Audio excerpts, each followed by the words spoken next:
the SEC just down the road at a meeting in Knoxville.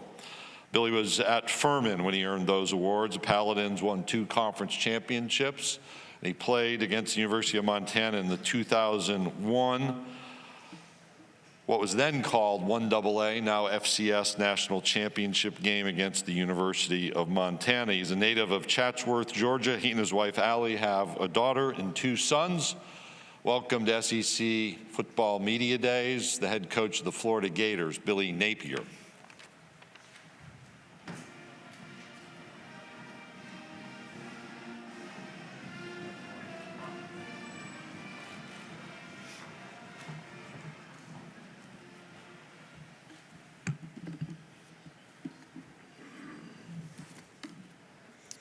All right, this is my 6th year as a head coach. This is the 6th media day. Typically my wife Allie and I always finish up our vacation time and summer break with an anniversary trip, and we back that right up to media day. My mom or Allie's parents will keep Annie, Sammy, and Charlie, and this year was special. We celebrated 15 years together. So it's been a good break. I don't know how your break has been. I don't know that we ever stopped working. I hope you've enjoyed your break like we have. We're excited to be here in Nashville today as we kind of turn our focus to one of my favorite times of the year. What a blessing it is to be here representing the University of Florida. I've been blown away in my first year with this place, how much the people care. The people I've met. The University of Florida is a special place because it has impacted so many people. The experience, the memories, the relationships, the caliber of degree, the alumni network. We're approaching 500,000 living alumni at a prestigious place. I think the flagship institution in a thriving state with 22 million people, we really have a unique experience to offer.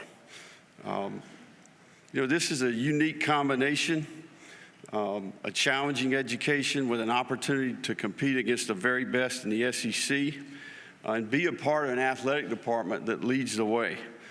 47 national championships, 261 SEC championships. They call it the Everything School for a reason. We have dynamic leadership. I've been very impressed with our new president, Dr. Ben Sass. He's actually the son of a high school coach. He was in my office yesterday. I'm excited about his impact and the ideas that he has for the future of the University of Florida. I look forward to seeing him work. He's been impressive so far, his capacity, his work ethic. We're 1 year into the job, and I've been very appreciative of Scott Strickland, our athletic director. I'm always thankful for opportunity to lead, but there's something special about people that believe in what we do and how we do it.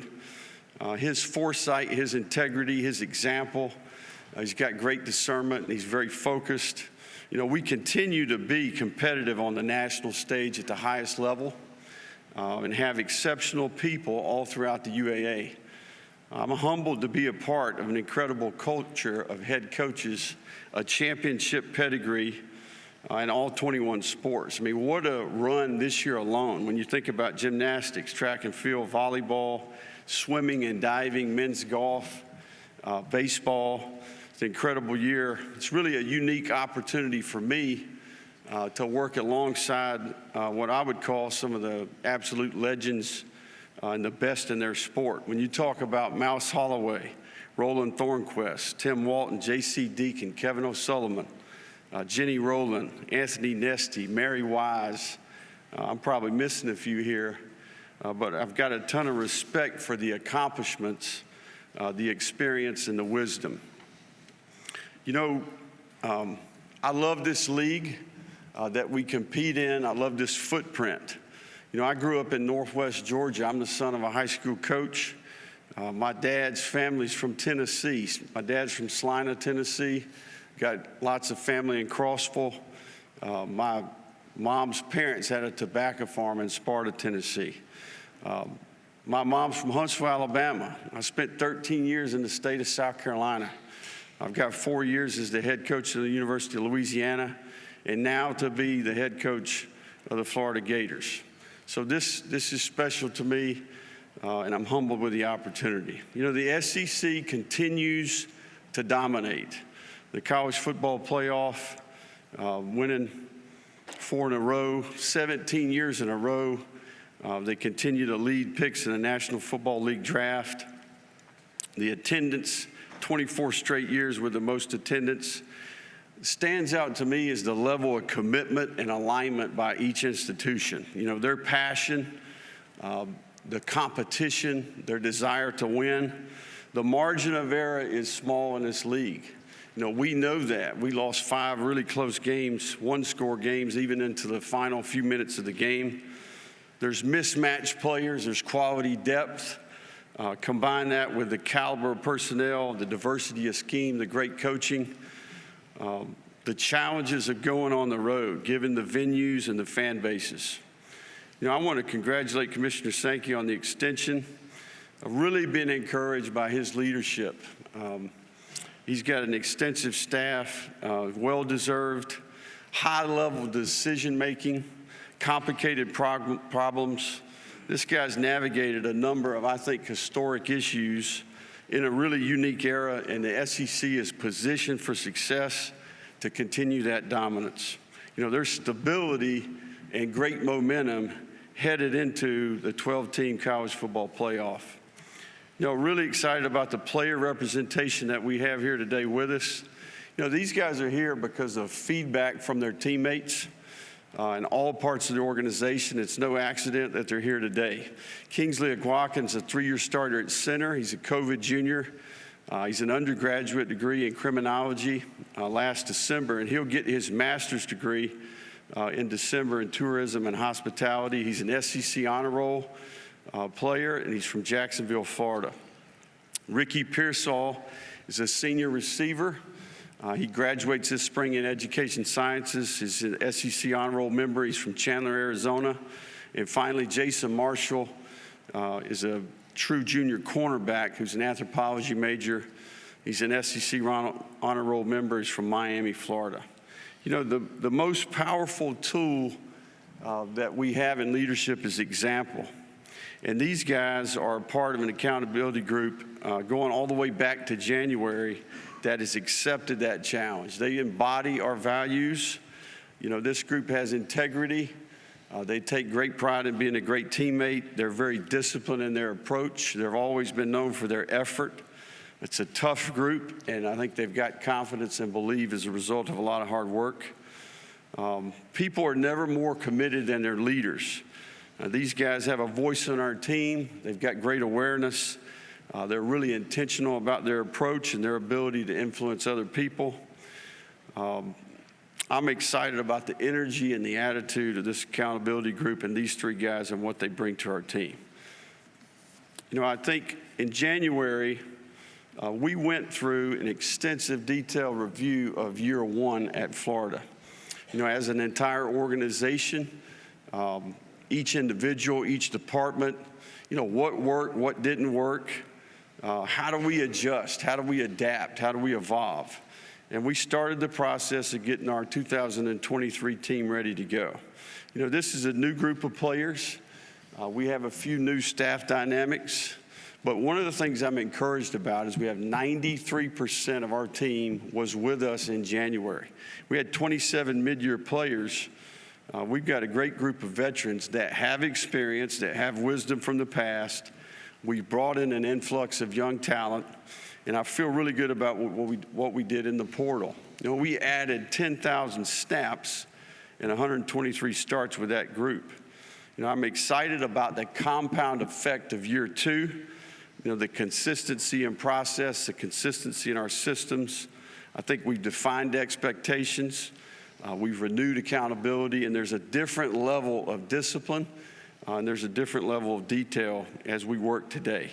You know, we've benefited from executing the entire offseason in our new facility. The Hebner Football Training Facility has allowed us to be more efficient. We have great resources to offer our players. And we found that the players spend more time in the building, therefore they spend more time with each other, and it really has affected our team dynamic. You know, one of the things we're not going to do with our team is we're not going to allow outside opinion or a created narrative to define the reality for the 2023 team. You know, the head ball coach, a Gator legend, Steve Spurrier, said it best when he said, "This is talking season." And the games are coming, and in the meantime, this group will continue to work like it's been working. You know, we're in the week 7 of a 9-week program. It's important that we stay focused as we finish up and we transition into training camp. The next 5 weeks will be paramount for our football team. You know, I believe life's about people. I believe the game of football is about people. And it's important. This is our great game. You know, I always try to keep it in perspective. I love to play this game. You know, this is a game I love to play. If I could keep playing, I'd continue to play. It's a game I love to coach. You know, I'm going to enjoy doing it. I'm excited to coach this team, this group of players. I'm proud of this group, and I'm looking forward to this coming year. You know, I'd like to say a thank you to the media before we get to the questions. You know, our game is more popular than it's ever been, and that's a result of your profession and the pride that you take in what you do. You know, I want to tell you and challenge you to keep telling the great stories about sport and what it can teach us about life. Also, continue to be encouraged about the way you tell stories about how sport can impact people. The game of football continues to do great things. It's important that we continue to let it teach us great things. Questions?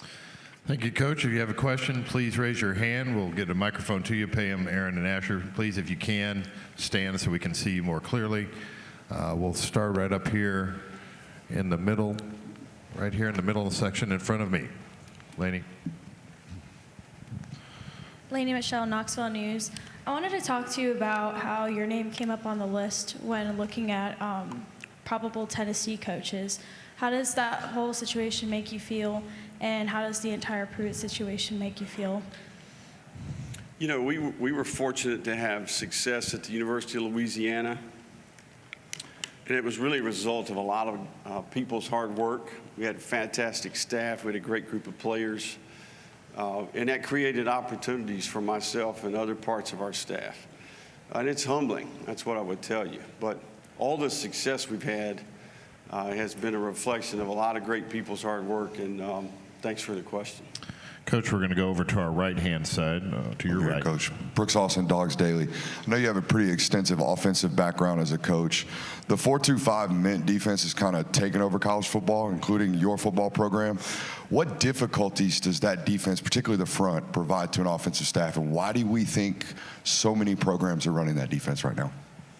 Well, I think the key to playing really good defense, obviously, is you obviously start with great personnel, but I think having an identity, right? And I think playing complementary football, I think we've decided to go the direction that we have on defense because we want to do just that, right? We want to have a great working environment, great collaboration between the offense and the defense. It's important that you're on the same page throughout the entire offseason relative to scripting, installation, practice format. I think the defense that you're describing there creates issues because of the variables, right? I think the variables not only in the front, the pressure variables to go along with the back end. And playing good defense, there's a lot of factors, but I think your practice environment and your approach to complementary football are key. Coach, we're going to go right down the middle aisle, about halfway back. Hey, Coach, Chris Phillips, the Spurs Up Show. You mentioned the way that the transfer portal helped you. Talk a little bit about Graham Mertz, the quarterback you picked up from Wisconsin. What made him the right choice for you, and what's the battle like in that room between he and Jack Miller? You know, I've been very impressed with Graham. Graham's a 32-start player. He's played over 2,000 snaps at a really established program in Wisconsin. We went through an extensive process to make that decision. And I think Graham's an accomplished player, but more importantly, I've been impressed with the person, the leader. This guy has an incredible motor and work ethic. He is in the building, and he is fanatical about his preparation. So I think that has helped the competition. I think it's caused Jack to respond. Jack's had an incredible offseason, and he's in position for a great camp. And we've been really pleased with a young player, Max Brown. He's had a good summer. He's impressed his staff, and he's impressed his teammates. So we're excited about that competition. It'll go into training camp, and we'll make a decision when we see fit for the team. Coach, we'll go over to our left, the fourth row. Hey, Coach. Over here. This. Bradley Davis, WAPT in Jackson. So given your success in the Sun Belt Conference, first, do you still keep up with the conference at all? And two, what are your thoughts on the recent addition of Southern Miss down there? Yeah, no, I would say that, our time there was fantastic. I think that we hit it just right. They just went to the East and West Division formats. It's in the SEC footprint. That's the thing that was exciting to me because you have that same passion for the game of football. I do know they've expanded, and certainly Southern Miss is in that SEC footprint. And it made a ton of sense, right? I think they have really good leadership. They've had a number of commissioners that have contributed to that. But much like our league, each one of those schools, there is alignment, there is a commitment, and they care about football and want to win. So it was a great experience and a great conference. It's proved to be very competitive nationally. Coach, we'll go to the middle section just to your right, about 4 rows back. There we go. Hi, Coach. Travis Gailey, orangebloods.com. You were talking about recruiting in the portal, but specifically on recruiting, I know you've got a four-star quarterback, DJ Lagway, committed. You can't talk about him. But recruiting in general, how important is Texas, the state of Texas, to your recruiting plans moving forward? And does the addition of UT and OU help in that effort? Well, I think when you start talking about putting a really good football team together, you've got to have a sound evaluation process, and then certainly you got to have a really good product to recruit to. I think it's one of the things that we benefited from at the University of Florida. We spent an entire year completely rebuilding the player experience. And we've got a unique combination that we offer, right? And I think players from all across the country. I do think that there's research relative to, kind of what we call the 5 core states, Florida, Georgia, the Carolinas, and Alabama. But when you're at a brand like the University of Florida and you have things that we have to offer, given who's joining our league, there's no question with the direct flights that we can get in here from Texas, we'll be competitive out there. And if a guy's a good enough player and passes the evaluation physically, has the right character, we can get him on campus, we'll have a chance.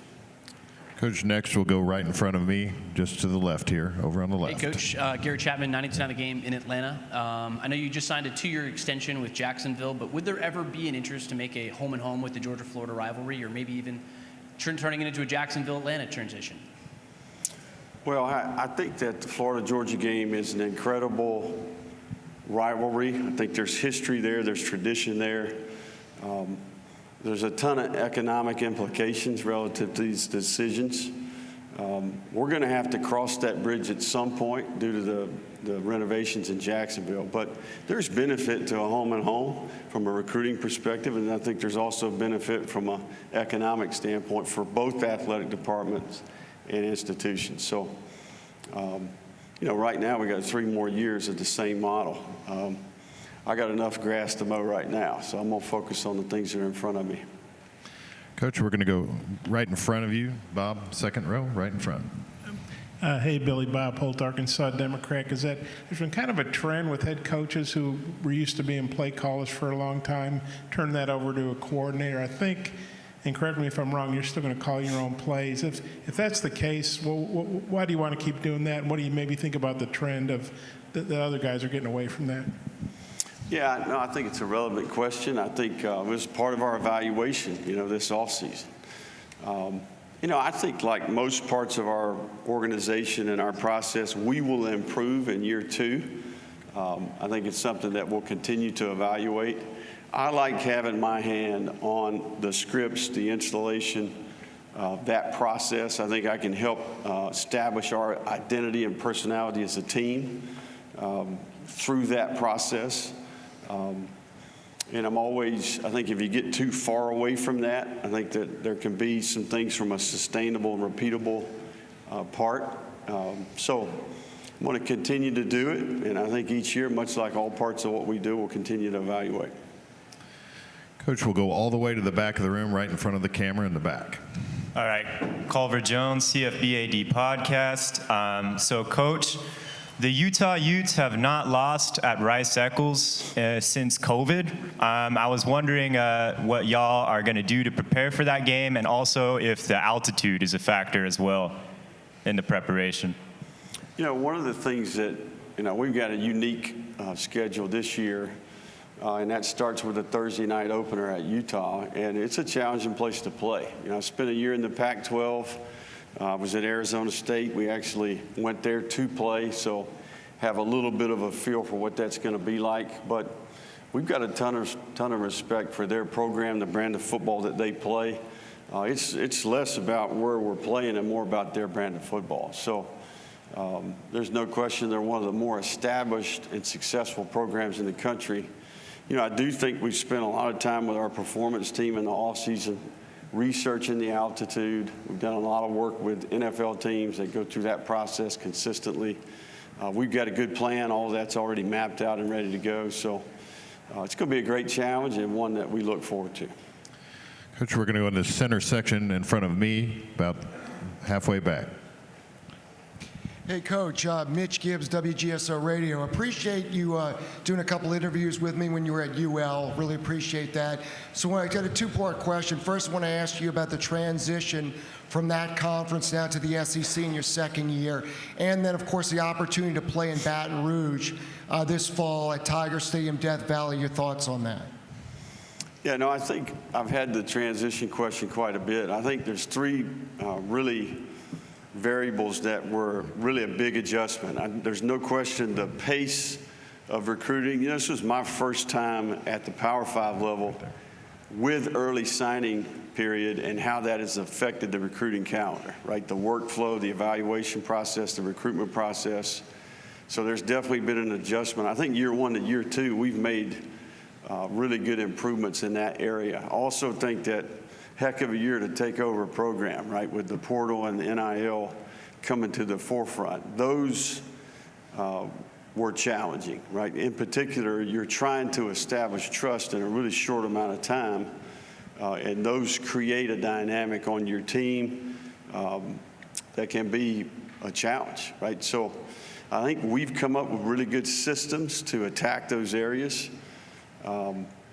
And I'm pleased with the progress that we're making. And again, each part of this, it's very fluid, and we'll continue to adjust and adapt as we go. But I'm pleased with the year one to year two transition relative to the recruiting calendar, NIL, and certainly the portal.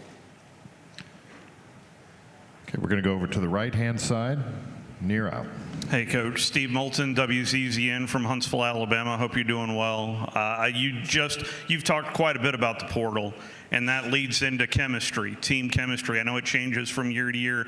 Does the portal make it difficult to read the chemistry of your team? And where do you think your team chemistry is coming out of spring? You know, much like I described earlier, I think one of the things that we benefited from is that 90+% of our team has been there since January. We had 27 mid-year players. We did minimal work in the spring portal. But, I think it's a reality in college football right now, especially in the earlier stages of building a program. You're going to have to do work in the portal. Now, again, we want to continue to recruit the best high school players in the country and establish some stability from a roster management standpoint and do less work in the portal in the future, right? But there's no question it's an avenue to acquire a player. There is a chemistry dynamic, and I think you got to be intentional about all parts of building the team and that connection and that togetherness that's required become even more important. So I think you've got to be intentional in terms of the off-season program, the things you do throughout the spring semester, the summer training camp, and even in season to create those relationships, some of which can be in a short window of time. It's a great question. Okay, we'll go back down the center aisle, almost near the back. Hey, Billy, Zach Goodall with AllGators.com. You've spoken about the challenges with NIL in the past, having to really learn on the fly.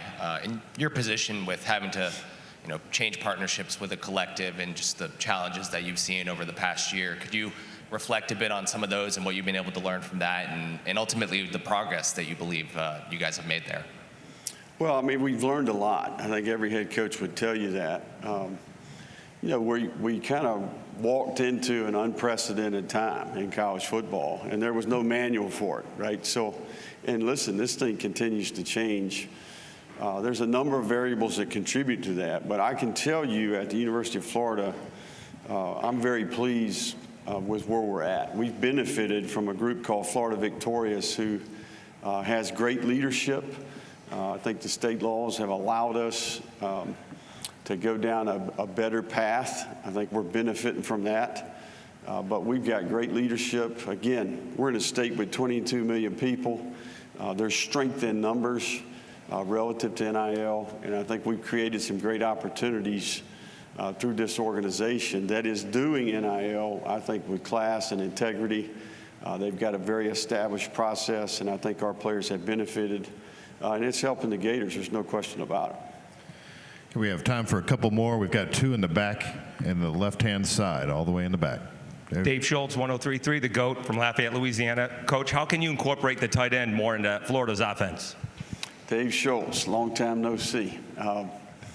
Dave, it's one of the areas on our team where we're young, right? I think safety and tight end are areas where we're going to have some good, young, talented players that are going to have to contribute to our team. So that is very much a work in progress. I am pleased with the growth we've seen this summer. We'll have some young players in that room that are going to have to play, but I'm excited about that group. And we'll continue to play the tight ends much like we played them in the past. Okay, we'll take one final question back in the same section. Rob Brown, Sideline Sports in Memphis. How much of what you learned coaching with Dabo Swinney at Clemson, Nick Saban at Alabama, that do you still use today, and how much of what you learned is obsolete in today's world? Yeah, no, I think obviously two of the better coaches in the history of our game, if not the best. And I would say that a lot of the things that you learn from those guys stand the test of time. I think simple things like defining expectations, being really consistent and fair, everyone understanding their role, and kind of putting the ego aside and working to earn more. I think they're good at what they do because they have conviction about what they want their football team to look like, right? And there's a big picture plan relative to purpose, right? I know for me, our purpose is the player, right? We want to create a life-changing organization that has impact on the person, the student, and the football player. And I think we've learned those things. I'm excited about some of the things that we've implemented to do just that. If we can connect the dots with the degree, the experiences that we can create for our players through our alumni, if we can equip, if we can educate and to teach and develop football players, we've got a great opportunity to do those things in the future as well. Coach Napier, thank you for your time this afternoon. Thank you.